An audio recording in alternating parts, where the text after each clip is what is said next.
No, I think I could win this competition. I think I'd give it a really good shot, and I'd be excited about doing something to help donate to the Fallen Warrior Project. So. And the film, how did you hear about for me about all that? Yeah, I had, you know, of course, finished up with the military. I had the GI Bill, so I went. First, I went to school in San Diego, Mesa College. Got my 2-year degree there. And then I had enough money to where I was able to go back home to the South, where, you know, I was born in Georgia, so I went to the University of Georgia, and I met my wife there in the School of Environmental Design. And I guess I met you in 1990, was it? 1990. So 21 years we've been together, and we've been married for what, 15, 16 of that. So, but yeah, we were inseparable. Actually, we met. I was a climbing instructor for the Georgia Outdoor Recreation Program, and of course, you know, use my skills from the military, what have you, for climbing. And we got to talking, and we were in class or whatever, and I asked her, I said, what are you going to do this weekend? She said, oh, I'm going climbing. I'm going climbing at Mount Yonah. And I said, oh, really? Well, I'll be your instructor. So that was where we met, and we hit it off. I mean, we kind of knew each other from class, but that was sort of solidified. It was a nice fall Georgia weekend with you know, all the fall color, and it was up in the mountains, and we went climbing there, and ever since we've been doing climbing, outdoor stuff. Our kids are outdoor, you know, they do a ton of stuff outdoors, so it's been fun. That's our story. So the first date was, I guess that was sort of our first date, first meeting, and then from there, I think it might have been a football game. Was it the Georgia-Kentucky football game, which was homecoming?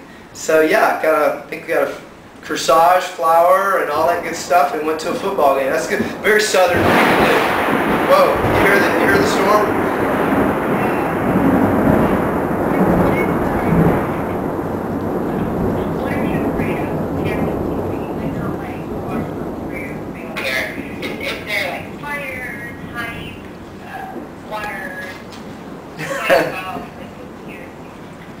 Yeah, you know, it's funny you said that about 2012. I mean, I think probably something like that, you know, just something that's just so out of hand that you really can't control it. I think something like that, the doomsday scenario, that like, yeah, you could, you know, have a bunker or your basement full of weapons and food and water and all that, but I mean, if the whole world just blows up, then, you know, I don't, you know, spider, snakes, environmental consulting, I do a lot of work outdoors.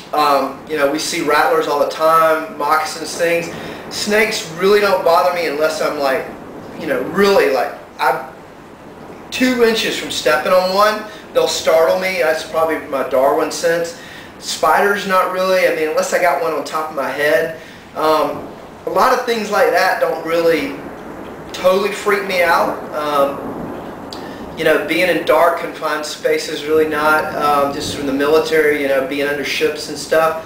But I probably think things that are just so far out there and unknown that, yeah, I think they probably make you really, you know, kind of freaked out, like a 2012 doomsday scenario, because you're just like, how can I prepare? How can I, you know, guard my family with something like that? You know, I mean, if there's, you know, if it's someone intruding our house or whatever, then that's a totally different story. But where's the most suicide situation you've ever experienced? Oh, probably, you know, back fighting in the bars in Puerto Rico, or you know, fighting during and after Southern football games. Or so let's see. Actually had a. While deployed, the most hostile situation? Tell me about that. You know, I think that we were getting ready to go to Haiti when Baby Doc Duvalier was overthrown back in the 80s. And so that was about as close as I came to about anything. So I know a lot of military guys that are, you know, deployed nowadays, that's like, that's all you've done? You know, so no, I mean, that's probably about as close, you know, hostile. Man, we really just didn't have, you know. But tell me about that experience. Like, you know, were you scared? Were you wet? What happened? Yeah, you know, I felt really good because the group of guys I was with, you know, we were really, we trained a lot. We were pretty confident. It's kind of interesting because I always remember this day, and I talked to somebody a few months ago about this, is that, you know, here it was, I was trained to literally go hunt people, hunt bad guys. I was trained to take out radio communication towers, to destroy things. And here it was, I was going to go to Haiti, and they gave us a full briefing and said, you know, I mean, you may encounter a lot of local residents. They may be throwing rocks. They may have guns. Of course, you're not to shoot unless shot at. And I started to think about this. I was like, you know, mentally you think, okay, a SEAL guy or, you know, Ranger or whatever, we're going to go kill guys. We're going to go, or we're going to take them hostage. Or these are really bad people that we're going to take into custody, or we're just going to bring them back in a bag. And here it was, I thought about this, I was like, these guys are guys' brothers and sisters and moms and dads, and they're just really, they're not even military guys. They could be, you know, just, you know, local Haitians.